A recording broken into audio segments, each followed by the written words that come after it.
अभी देखो, retail trader जो है वो कल यहाँ पर गैप को फिल करने के बारे में सोचेगा कि मार्केट अब यहाँ पर गैप फिलिंग करेगी, ठीक है? अभी आप एक सिनेरियो को सोचो, यहाँ पर समझने की कोशिश करना कल के लिए। यहाँ पर एक बहुत बड़ा गैप है, ठीक है? मार्केट को पता है कि अगर यहाँ पर थोड़ी-सी भी रेड कैंडल्स बनेंगी तो जो रिटेल ट्रेडर है वो यहाँ पर गैप फिलिंग के बारे में सोचना शुरू कर देगा, ठीक है? अभी मार्केट ओपन होता है कल के दिन पे, यहाँ पर रेड कैंडल्स देता है कुछ और उसके बाद में क्या करता है मार्केट यहाँ से पलट जाता है ऊपर की तरफ। क्यों पलटता है? क्योंकि यहाँ पर ये जो रेड कैंडल्स बनी है, इनको देखकर रिटेल ट्रेडर ने यहाँ पर पुट्स को बाय कर लिया, यानी कि सेलिंग स्टार्ट कर दी है। तो मार्केट उनके स्टॉप लॉसेस लेने ऊपर की तरफ आ जाएगा। जैसे कल के दिन पे मैंने आपको क्या बोला था कि यहाँ पर हमको प्राइस एक्शन पर कुछ भी एज सच स्ट्रॉन्ग चीज नहीं मिल रही है, ठीक है? बट रिटेल ट्रेडर यहाँ पर दोनों ही सिनेरियोस को देख रहा होगा कि मार्केट यहाँ पे गिरी भी है और यहाँ पर मार्केट ऊपर की तरफ भी गई है, ठीक है? अभी अगर आप ऐसा बोलोगे कि नहीं, कल तो यूएस ट्रेड की वजह से जो इंडिया और अमेरिका के बीच जो ट्रेड सेटलमेंट हुई है उसकी वजह से हुआ है, तो भैया वो वीडियो मैंने पहले अपलोड करी थी, ठीक है? क्योंकि बहुत सारे लोग नीचे कमेंट्स में आ जाते हैं अपना-अपना ज्ञान पेलने। तो वो वीडियो तब अपलोड हुई थी जब शायद आपके ट्रम्प जी सो रहे होंगे, ठीक है? अमेरिका में तब रात होगी। तो वो उसके बहुत देर बाद आई है वीडियो के बहुत देर बाद हुआ है, ठीक है?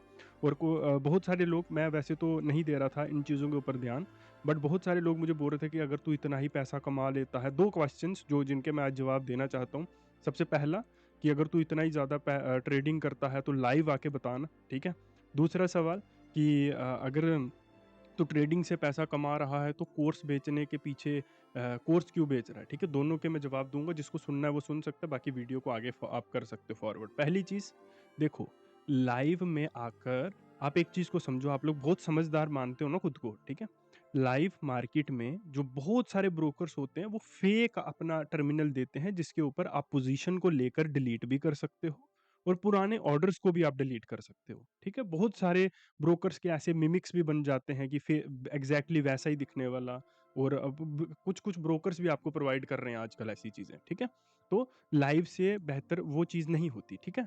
सबसे इंपॉर्टेंट होता है कि ये जो मैं एनालिसिस आज करके जा रहा हूँ ना, ये मुझे एक एनालिस्ट, आपसे आपने मेरे से ट्रेड करना सीखना है या मेरा एनालिसिस आपने सीखना है, मार्केट को देखने का नजरिया देखना है? हाँ, आप तो हो ही गैम्बलर, आपको तो ट्रेड ही जा देखना है। बट जो जिनके लिए मैं वीडियोस अपलोड कर रहा हूँ उनको एनालिसिस करना सीखना है, क्योंकि उनको एनालिस्ट बनना है, ठीक है? उनको जुआरी नहीं बनना, ठीक है? आपको अगर आप छोड़ के जा सकते हो, डेली मेरी वीडियोस ही देखनी है और डेली क्रिटिसिज्म भी मुझे करना है। इसको नमक हरामी बोलते हैं, समझदारी नहीं बोलते, ठीक है?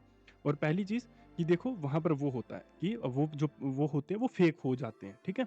दूसरी चीज कि ये इंपॉर्टेंट है ना, ये जो मैं जहां पे करके जा रहा हूँ, यहाँ पे इसको कोई दुनिया की चीज नहीं बदल सकती है। अभी मैंने कल के लिए यहाँ पर एनालाइज करके जा रहा हूँ, तो इसका मतलब ये वीडियो यहीं रहेगी, इसको कोई काट नहीं सकता है, इस वीडियो में कोई चेंजेस नहीं हो सकते हैं, ठीक है? तो ये जरूरी है, या वो चीज जहां पर आपके मतभेद रहते हैं कि ये चीज सही होगी भी या नहीं होगी। और जिस भी प्रॉफिट वाले से आज तक आप लेते हो ना टिप्स टुप्स वाला, ये जो भी आपका जुए का सिस्टम चलता है कि ट्रेड दे दो, ये दे दो, तो उनसे आपने ट्रेड लेके प्रॉफिट कर लिया?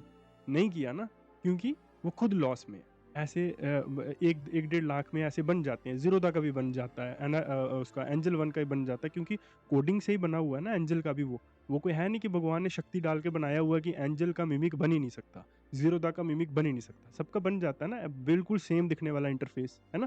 तो अपने दिमाग लगाया करो कि ये जो एनालिसिस होता है ये सबसे स्ट्रॉन्ग चीज होती है, किसी भी एनालिस्ट की सबसे स्ट्रॉन्ग चीज होता है एनालिसिस, ठीक है? आई होप आपको इस चीज के बारे में समझ आ गई हो। और पहली चीज, जिस आप घमंड से नीचे बोलते हो ना कि लाइव आके बताना, आपके पिताजी मुझे सैलरी नहीं दे रहे हैं कि मैं आपकी डिमांड्स की फुलफिल करूं और अपना टाइम वेस्ट करके आपको लाइव में आऊँ और ट्रेड्स दिखाऊं, ठीक है? तू मेरा कोर्स नहीं लेगा तो इसका मतलब ये नहीं है कि मेरे घर पे खाना ही नहीं बनेगा, वो बन जाएगा, ठीक है? तो अगर तुझे प्रॉब्लम हो रही है तो मत देख वीडियो को, ठीक है? दूसरी चीज़ कि अगर तू ट्रेडिंग कर रहा है तो कोर्सेज़ क्यों बेच रहा है? अबे मैं कोई अंबानी थोड़े बन गया हूँ ट्रेडिंग से। इतना भी कोई वो नहीं है इसमें कि ट्रेडिंग, बट मेरे पास अगर ज्ञान है और उस ज्ञान को मैं बाँट रहा हूँ और उस ज्ञान को बाँटने के चक्कर में मैं भी उस चीज़ को स्पेसिफिकली ज़ीरो से उस चीज़ को एनालाइज़ कर रहा हूँ मार्केट को, मेरा ज्ञान भी उसमें बढ़ रहा है और मेरी वजह से कुछ और भटके हुए लोगों को अगर राह मिल रही है, तो उसमें गलत क्या है? आपके टीचर भी पढ़ के आया है ना, तो उसको भी फिर बोलो ना कि तू क्यों पढ़ा रहा है मेरे बच्चों को, या हमें क्यों पढ़ा रहा है तू? तू खुद बन जा, जॉब ले ले। पढ़ा रहा है ना, डॉक्टर को भी एक टीचर पढ़ा रहा है, सबको कोई ना कोई पढ़ा ही रहा है, ठीक है? हर चीज़ को आपको सीखना पड़ता है ना, तो ट्रेडिंग आप खुद भी इसको भी खुद नहीं सीख सकते हो। बहुत मुश्किल होता है, क्योंकि आपको हर चीज़ स्पेसिफिकली सीखनी पड़ती है कि आपको कितना रिस्क रिवॉर्ड लेना है, चार्ट्स में क्या चीज़ें देखनी है, कितना स्टॉप लॉस लेना है पर डे, कितना टारगेट लेना है पर डे, आपको कितने ट्रेड्स पर डे प्लेस करने हैं, चार्ट्स में क्या चीज़ें देखनी है, डेटा जो आता है शाम को उसको कैसे एनालाइज करना है, साइकोलॉजिकली कैसे चीज़ें देखनी है, जो पॉलिटिकल साइकोलॉजी होती है उसको कैसे देखना है हमको। ये जो मैं कल आपको बता के गया ना कि अभी मुझे कुछ नहीं दिख रहा है कि मार्केट ऊपर जाएगी या नीचे जाएगी, तो वो वही था, एनालिसिस था। मेरे पास शक्ति नहीं थी, या डोनाल्ड ट्रंप ने मुझे फ़ोन करके नहीं बताया था कि भैया कल कुछ अलग होने वाला है मार्केट में, वीडियो में बोल दो कि मुझे नहीं एग्जैक्टली नज़र आ रही मार्केट में कि क्या हो सकता है, इसलिए मैं दोनों साइड न्यूट्रल रहूँगा। और जैसे बजट वाले दिन उससे 3-4 दिन जाके देखो वीडियोज़, उससे 3-4 दिन पहले बोल रहा था कि बजट वाले दिन मार्केट गिरी थी, स्पेसिफिकली ऐसा नहीं बोल रहा था आपके गुरुओं की तरह कि ये वाला लेवल तोड़ेगी तो यहाँ तक चली जाएगी। एग्जैक्टली बोल रहा था कि इस बार का बजट अच्छा नहीं होगा, मार्केट गिरेगी। देख लेना पीछे की वीडियोस जाकर। और गिरी ना, बजट के पहले दिन भी बोल के गया था कि मार्केट फॉल करेगी भैया, ठीक है? और वही चीज़ हुई ना, तो इसका मतलब ये थोड़ी है कि मुझे भगवान ने या डोनाल्ड ट्रंप ने या निर्मला सीतारमण जी ने मुझे फ़ोन करके बोल दिया कि इस बार बजट अच्छा नहीं है। एनालिसिस है, ठीक है? वो एनालिसिस से ही मैंने आपको बताया ना, एनालाइज़ करके बताया कि इस तरह के सिनेरियोज़ है, इसलिए मुझे लगता है ऐसा नहीं होने वाला। तो उसको हम बोलते हैं पॉलिटिकल साइकोलॉजी, ठीक है? और इन सब चीज़ों को जब आपको टेस्ट करना होता है ना, इसके ऊपर भारी पैसा लगता है, चाहे आप 1 लॉट से भी टेस्ट करो, ठीक है? और उस पैसों को अगर मैं शॉर्टकट में आपको दे रहा हूँ अपने कोर्सेज़ के ज़रिए कि आपको इन चीज़ों के ऊपर पैसा खर्च करने का कोई मतलब नहीं है, आप मेरे से खरीद लो ये ज्ञान को, ठीक है? तो उसमें क्या गलत है? वही चीज़ें तो बाकी स्कूल्स और बाकी चीज़ें कर रही हैं ना। आप लोग क्या देख रहे हो चार्ट्स में, ये ट्रेंड लाइन, न्यूज़ आ गई, गोल्ड महंगा हो गया भैया। क्यों महंगा हुआ कोई नहीं पता, बस न्यूज़ आई है कि गोल्ड का प्राइस इतना चला गया, बाय कर लो गोल्ड को। ले लिया आपने गोल्ड को, अब ठुक गए, अब खत्म हो गई कहानी, ठीक है? वही चीज़ कोई और न्यूज़ आ गई, जी इस बार रिलायंस का आया है, क्या बोलते हैं, बैलेंस शीट आई है, रिलायंस को हैवी प्रॉफिट हुआ है इस बार, ठीक है? आपने बाय किया, मार्केट पलट के नीचे आ गई, ठीक है? उसको बोलते हैं हम सिनेरियो साइकोलॉजी। तो ये सारी चीज़ें होती हैं जो सीखनी पड़ती हैं। आपकी तरह नहीं भैया कि आपके गुरुजी ने बोल दिया कि 25,800 से ऊपर अगर मार्केट निकली तो 26,000 ज़रूर आएगा। वो उस वहाँ उसको ट्रेडिंग नहीं बोलते, उसको गैम्बलिंग बोलते हैं। ट्रेडिंग होती है सिनेरियोज़ को एनालाइज़ करके एक डिसीजन प्लान करना, फिर उस डिसीजन को लेना और उस डिसीजन में कैलकुलेटिव रिस्क और कैलकुलेटिव प्रॉफिट्स की डिमांड रखना। उसको बोलते हैं ट्रेडिंग। ट्रेडिंग को तो आपने आजकल जुए का नाम बता दिया, बट हाँ, इट्स अ एनालिटिकल वर्ड, और इसमें इसमें बहुत सारी कैलकुलेशन और बहुत सारा एनालिसिस होता है, फिर जाकर एक ट्रेडर ट्रेडर बनता है, ठीक है? और ये जो आप ध्यान पेलते हो ना नीचे आकर कि सारी दुनिया की, ये भी आपने किसी से ही सीखा हुआ है। आपने भी यूट्यूब पर ही सुना ना, ये जो स्कैमर स्कैमर बोलते रहते हो, ठीक है? वैसे शुक्र है भगवान का कि मेरे को तो नहीं इस तरह की चीज़ें मेरे कमेंट्स में लिखते, बट हाँ, ऐसी चीज़ें करते हो ना, ये भी आपको इंटरनेट से सीखी हैं आपने। ये भी आपका खुद का दिमाग नहीं था, ठीक है? तो उसको भी हम बोलते हैं, उस वहाँ पर भी उसको हम बोलते हैं मैनिपुलेशन, ठीक है? जिसको आप लोग पीआर बोलते हो ना, पीआर से आपके दिमाग में कोई चीज़ डाली जाती है, पब्लिक रिलेशंस, ठीक है? तो उसको, वो भी साइकोलॉजी का हिस्सा होती है कि आपको कोई एक चीज़ बार-बार बोली या दिखाई जाए इंटरनेट पे, तो ऑटोमैटिकली आपका विचार उस चीज़ को लेकर पॉजिटिव हो जाएगा। लेट्स से मैं एक कैंडिडेट हूँ, पॉलिटिकल कैंडिडेट, ठीक है? अब मैं चाहता हूँ कि लोग मेरे बारे में सही विचार रखें, ठीक है? अगर मैं लोगों को अपने बारे में बोलूँगा कि मैं अच्छा आदमी हूँ, मैं सही आदमी हूँ, तो ज़ाहिर-सी बात है लोग मेरी बातों पर भरोसा नहीं करेंगे। बट वहीं पर वो लेट्स से फ़ेसबुक चला रहे हैं। अब फ़ेसबुक पर अगर मैं उनको बार-बार दिखने लगूँगा कि मैं अच्छे काम कर रहा हूँ, मैंने आज यहाँ पर डोनेशन दी, मैंने आज इस लड़की की शादी में इतना पैसा दे दिया, मैंने वृद्धाश्रम खोल दिए, मैंने ये कर दिया, मैंने रोड्स बना दी, मैं लोगों के हक के लिए किसी से भी लड़ गया, ठीक है? तो ऑटोमैटिकली लोगों का जो मेरे लिए, मेरे प्रति प्यार है वो बढ़ जाएगा, है ना? बजाय इसके कि मैं ये सब चीज़ें खुद बोलूँगा, बल्कि वो उस सिनेरियो को मैं खुद ही क्रिएट कर रहा हूँ।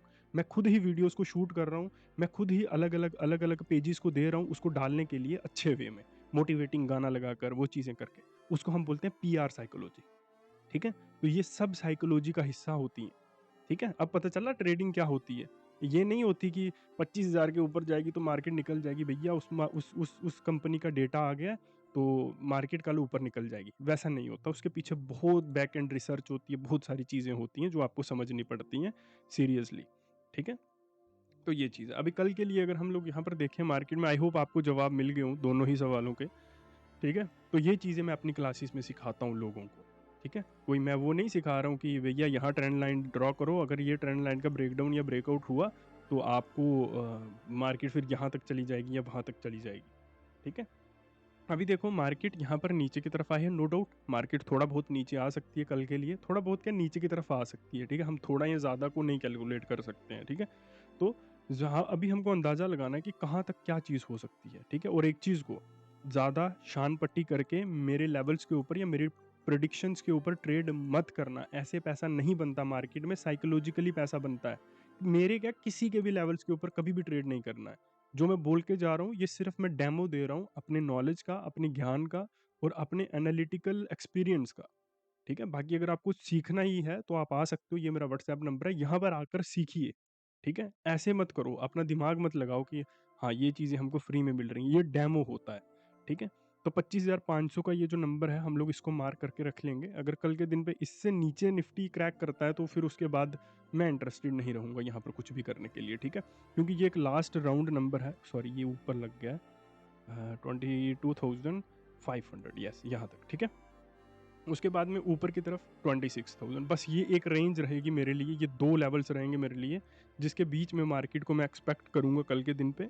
बाकी अगर ऊपर-नीचे जाता है तो मैं इंटरेस्टेड नहीं रहूँगा क्योंकि फिर आज की तरह कल भी वोलेटिलिटी बहुत हाई होगी। जैसे आज वोलेटिलिटी बहुत ज़्यादा थी ना, साइडवेज़ होने के बावजूद भी मार्केट में वोलेटिलिटी बहुत ज़्यादा थी।